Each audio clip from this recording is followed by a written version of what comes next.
Pretty steep, but I have these shoes, these kind of soccer-like shoes. I was halfway through a vlog on democracy, and then my phone stops. And it's a Sony. And guess what I did today? I fixed a pair of Yonex shoes that were made in Indonesia. Oh, that's, I think, the seal from before. Finally started still around this area, floating around with the tide. And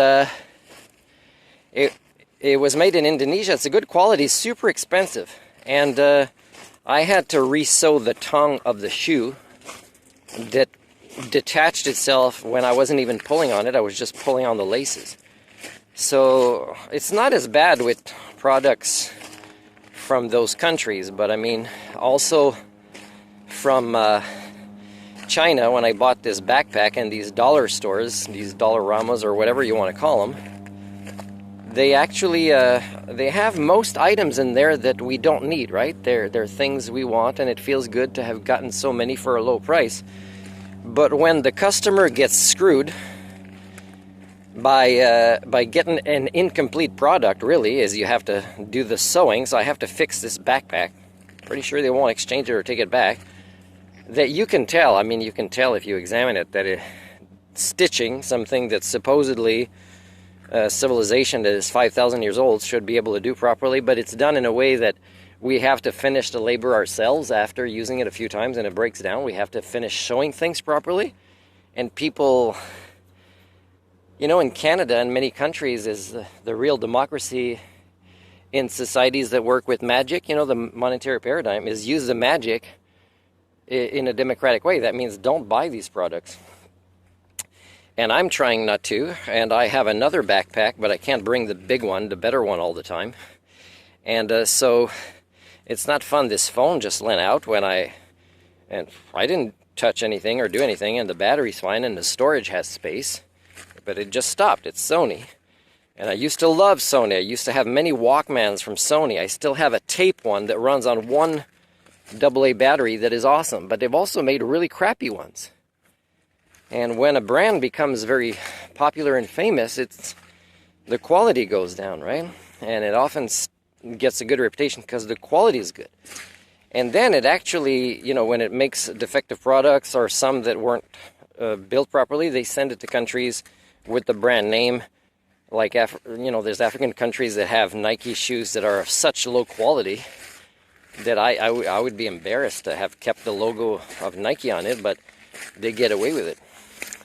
So, again, vote with your spending dollars, people.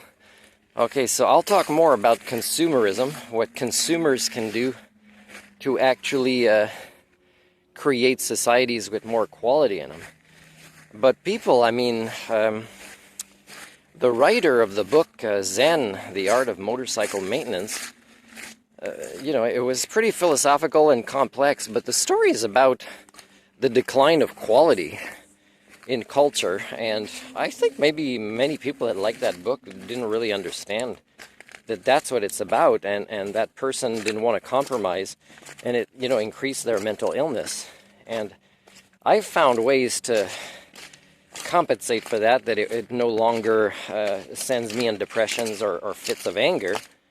But, you know, I haven't had a chance to teach these things to other people, but it needs a good connection to reality. That's one thing, is you have to really realize this is the time of culture we live in where the majority acts in this way and are part of the problem. But if people don't want to be part of the problem so much, it's really about, you know, don't buy things you don't need. And the things you need, do research. And if you find that it comes from countries that you don't want to endorse because of, let's say, what they're doing to their own citizens, then, you know, just complain to your MLAs or MPs and say, why did I really need that product, and this is why for my family, and why did it only come from this location when, you know, we could have made it here, right? So I'm going to sit for a bit. It doesn't look like I'll be interfering with somebody's quiet walk. Now, I'm going to go back to I'll talk about consumerism as a form of democracy later, and it's really what's going to change things. For example, I'm going to restart the whole thing.